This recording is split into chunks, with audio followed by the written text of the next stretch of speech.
Alors moi, Gus, vous m'avez beaucoup inspiré.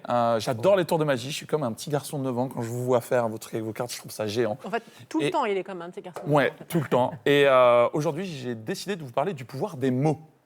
Effectivement, les mots ont tendance à orienter votre cerveau problème. Imaginez que ce matin, vous vous levez, vous avez une grosse migraine et vous dites « Punaise, j'ai mal à la tête, je suis stressé et ça va pas bien ». Et en fait, votre cerveau, vous allez le faire focaliser encore plus problème. Alors aujourd'hui, je vais vous donner une technique pour quelque part faire un peu du close-up, pour quelque part nettoyer ce qu'il faut nettoyer au sein de votre linguistique sans en nier le sens. Parce qu'en fonction de ce qu'on dit, notre cerveau, il Effectivement, on se suggère des choses et quelque part, c'est un petit peu le cercle vicieux qui nous oriente encore plus problème. Si vous dites par exemple « je suis stressé », une des techniques à faire, c'est de trouver le mot qui brûle dans la phrase. C'est quoi le mot qui brûle dans « je suis stressé » ? Stressé. Stressé.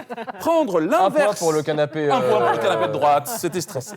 Prendre l'inverse du mot qui brûle, c'est quoi l'inverse de stress ? Détendu. Détente. Détendu. Cool. Et Relax. donc mettre une négation devant. Et plutôt que de vous dire « aujourd'hui je suis stressé », vous allez vous dire « je ne suis pas Relax. détendu, je ne suis pas relax ». Ce qui fait que votre cerveau, petit à petit, va être orienté solution, là où potentiellement le quotidien a tendance à l'orienter problème. Alors petit jeu encore aujourd'hui, j'ai la migraine ou j'ai mal à la tête. Quel est le mot qui brûle ? Mal. à la- Mal. Quel est l'inverse de mal ? Bien. Bien. Donc ma tête Ne va pas. pas bien. Ma tête n'est pas légère. Voilà, ma tête n'est pas légère, ma tête n'est pas confortable, ma tête n'est pas des plus détendues. Et quoi, on doit Bref. se le dire. On Et se vous le pouvez dit vous... dans la tête. Oui, parce que la première personne à reformuler, ça va être vous-même, avant de vouloir, quelque part, reformuler les autres, parce que le cerveau n'entend pas la négation. C'est la raison pour laquelle, si je vous dis « ne pensez pas à un éléphant violet », Oh, j'en ai un dans la tête. et voilà, ça y est, tour de magie, je vous l'ai mis dans la tête. C'est exactement la même chose pour vos enfants. Donc ça sert à rien de dire j'ai pas mal à la tête en fait. Exactement. Ça veut dire ma tête n'est pas confortable. Et là, ça marche. Parce que vous allez vous faire des bonnes suggestions. C'est la raison pour laquelle, si vous dites à un enfant ne touche pas à ça, qu'est-ce qu'il fait ? Il touche. Il touche. Alors, dans cette linguistique, vous allez pouvoir jouer avec ça. C'est un véritable jeu. C'est un véritable, quelque part, tour de passe-passe. Et il y a deux mots sur lesquels je voudrais insister aujourd'hui. Le premier mot, c'est le mot « essayer ». Essayer sous-entend dans votre cerveau que vous n'allez peut-être pas y arriver. Et ça peut réduire l'efficacité de ce pourquoi vous êtes en train de le faire. Par exemple, si je dis à Julien de tendre son poing, et que je dis, voilà, Julien, tu vas forcer contre ma main vers le plafond. T'es prêt ? Allez, vas-y, force ! Ok, là, il y arrive. Repose-toi un petit peu, Julien, parce qu'il faut prendre soin de son épaule. Et donc, cette fois-ci, je vais quasiment faire la même chose. Cette fois-ci, vas-y, remets ton poing comme ça. Et cette fois-ci, Julien, tu vas essayer de forcer. Non, mais essaye, Julien, essaye ! Eh bien, vous voyez, il a moins de force. Pourtant, j'y ai mis moins de doigts. Une des raisons, c'est parce que j'ai utilisé le mot « essayer ». Et lorsqu'on fait cette expérience en laboratoire, on observe qu'on a 30% de force développée en moins, ce qui est énorme. Surtout pour quelqu'un comme moi qui n'en a pas du tout à la base. Hein. Franchement. Donc, une des clés, c'est d'arrêter d'essayer. Et c'est pas moi qui le dis, fais-le ou ne le fais pas, mais il n'y a pas d'essai. C'est Vous avez trouvé ? Confucius, vous l'imitez bien. Non, c'est Yoda, c'est dans Star Yoda. Wars. Ouais. Je suis fan absolu de Star Wars.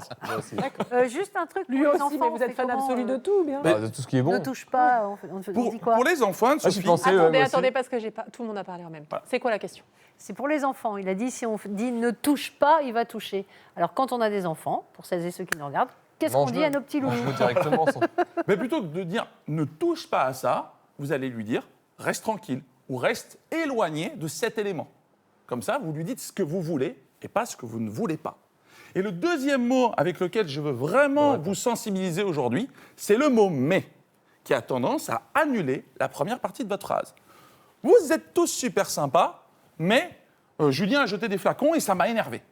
Ou alors, Julien a jeté des flacons et ça m'a énervé, mais vous êtes tous super sympas.